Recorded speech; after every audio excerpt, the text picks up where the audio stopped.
अस्सलाम वालेकुम फ्रेंड्स, उम्मीद है आप सब खैरियत से होंगे। आज मेरे एक सब्सक्राइबर ने फरमाइश की थी कि क्यों ना आप शामी बर्गर बनाएं, तो मैंने उनकी फरमाइश पे आज मैं आपको शामी बर्गर बनाना बताऊंगी घर पे, वो भी निहायत आसान अंदाज में। इसके लिए मैंने 1 पाव दाल को 2 घंटे के लिए भिगो लिया था। अब इसमें 1 पाव चिकन शामिल कर दूंगी।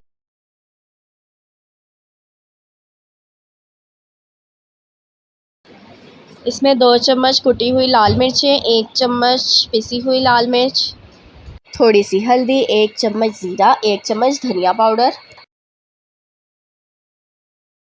और 1 चम्मच नमक शामिल कर देंगे। अब इस पे 2 कप हम पानी शामिल कर देंगे।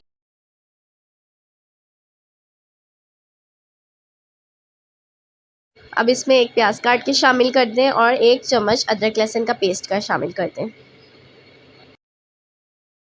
इन तमाम चीज़ों को अच्छे से मिक्स करके 5 मिनट के लिए हम प्रेशर लगा देंगे। अब हमने प्रेशर खोलेंगे और ये कितनी अच्छे से गल चुकी है। देखिए हमारी चिकन पीसेस भी गल चुके हैं और हमारी दाल भी अच्छे से गल चुकी है। चिकन पीसेस को हाथों की मदद से रेशा रेशा कर दें। इनको दाल में शामिल कर दें और हाथों की मदद से अच्छी तरह से इनको मैश कर लें। अब इसमें आधा अंडा शामिल कर दें और इसको अच्छे से मिक्स कर लें। इसकी टिक्कियाँ बना लें।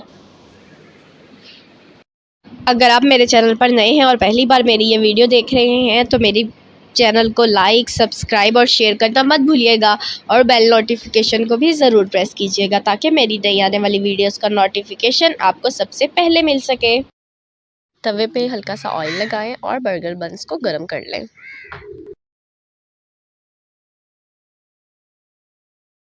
एक बाउल में हमने 2 अंडे तोड़ लिए, तो उसमें थोड़ा सा नमक और थोड़ी सी काली मिर्च पाउडर डाल के इसको अच्छे से मिक्स कर लेंगे।